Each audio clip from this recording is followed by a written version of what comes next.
Is Easter actually about Ishtar? No. And there are several ways to actually prove this.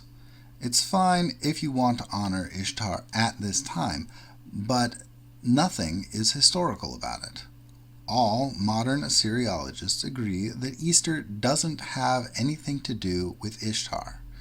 Germanic scholars take the reverse view, saying that Ishtar has nothing to do with Easter. Linguists on both sides say that the words are unrelated. So if all the actual experts agree on this, despite having fields and interests that don't line up, shouldn't that settle things? Well, apparently they don't take into account the power of willful ignorance.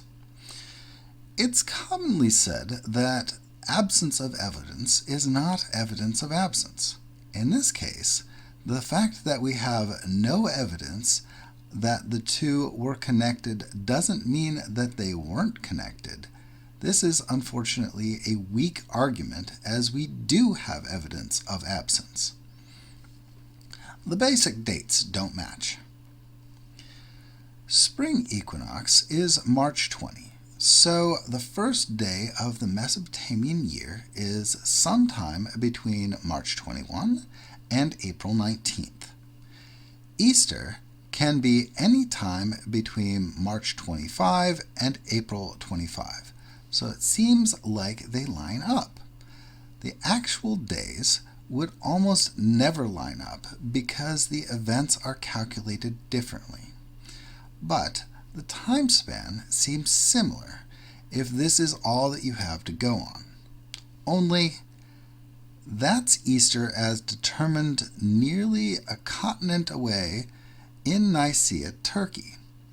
They would have been unaware that they would be picking a holiday that landed on Eostra Monath. They were also unaware of Akitu, so that's fine. The height of Akitu actually starts a week into the festival, and the festival is 2 weeks long. This means that the times we actually care about are March 1st to March 31st for Eostra Monath, and between March 28th and April 26th. These dates don't match up well, but it does actually get worse. Inanna's month isn't the first month of the year. Her month is the 6th month of the year. A holiday sacred to Inanna would be closer to October. Now the dates not only do not line up, but they're not even close.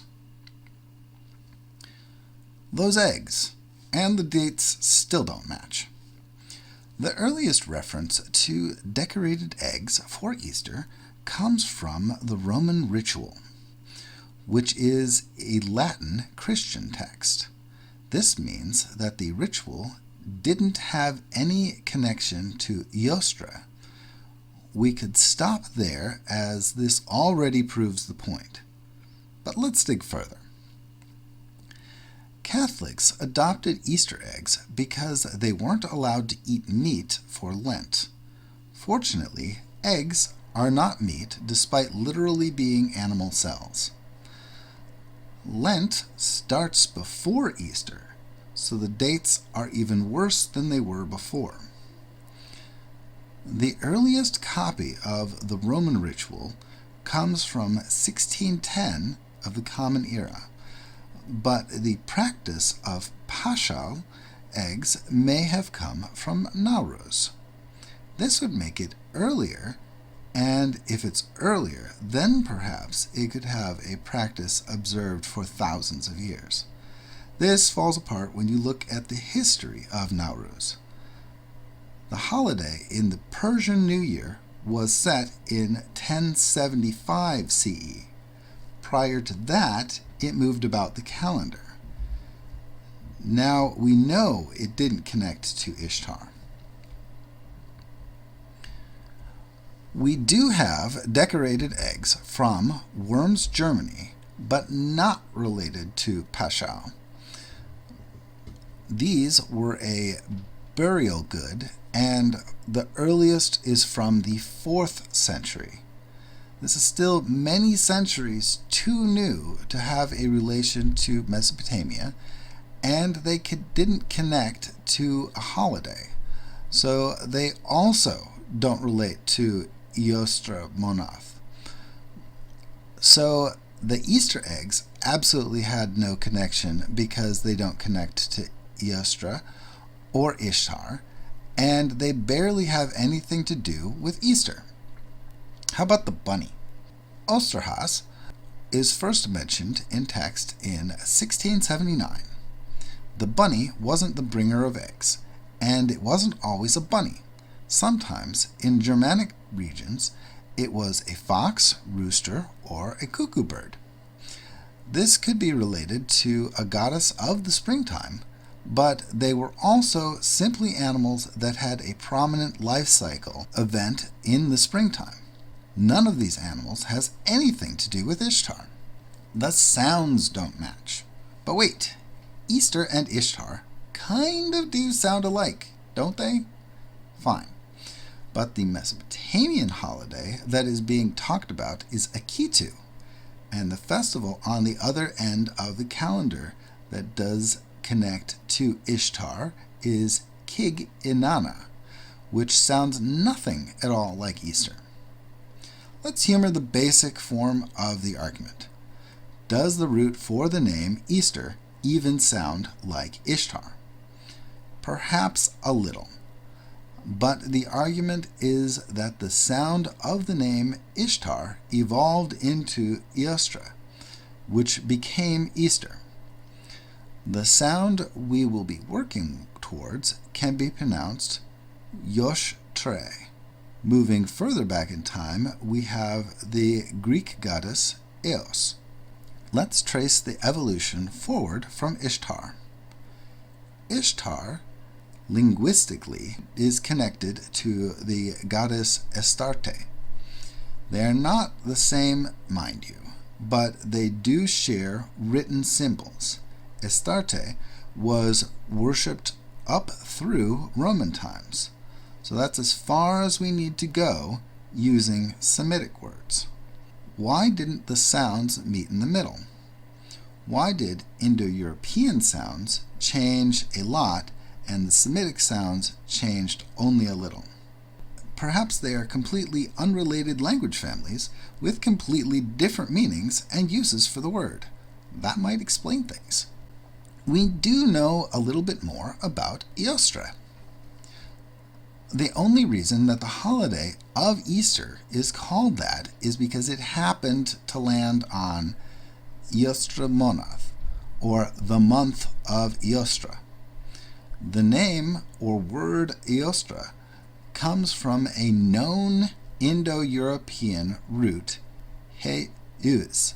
The root lends itself to solar deities like Eos from Greece, who was worshipped, and Usas in India. The Indian part of the Indo-European language broke away from the European branch sometime in the 27th century BCE. The word would have needed to transfer from the Babylonians more than a few centuries before the founding of Babylon. Those names might not sound too similar, while Easter and Ishtar kind of sound similar, but unlike with the supposed Ishtar-Easter connection, we have hordes of different examples to draw from and actual evidence to work with. You would think that if there was a connection that we would find these references for an Ishtar festival slowly changing into an Easter festival. But that's simply absence of evidence. Being able to trace Eostre's name means that we have evidence of absence. Honestly, this should be obvious. Ishtar is a goddess of war with connections to human sexuality. Let's presume that Eostre is a real goddess. She would be a solar deity somewhat related to the emerging animals of springtime. They are nothing alike. Okay, but what if there is a connection? What exactly is that connection between Easter and an ancient Mesopotamian holiday? What do you actually have? We know that the date of the holiday isn't on Easter. We know that the name isn't connected. We know that the customs aren't connected. Is there still any value to a connection if all of the elements of the connection have been changed or eliminated? I wouldn't say so. So, beating a dead horse. I have heard arguments that this known forgery, or that unrelated artifact, or this other UPG should be used as proof of a connection between Ishtar and Easter. I could spend the next 50 years pointing out that the scholarship that was considered bad over a century ago is even less reliable now. I could rail against the irony of claiming that the Christians culturally appropriated a holiday from the Celts when we are attempting to do the exact same thing. I could point out all the bad faith and straw man arguments. I could show how the source of all this supposed connection comes from a rather dark place in European history. I could do all that, but it's a waste of my time and yours. Once the core argument has been broken, the other arguments are simply more out there and just look pathetic. Well, I hope this didn't annoy too many of you. I know that this is a tender subject for some people, and that some people have really anchored themselves to this idea. But the connection just isn't there. I'm sorry.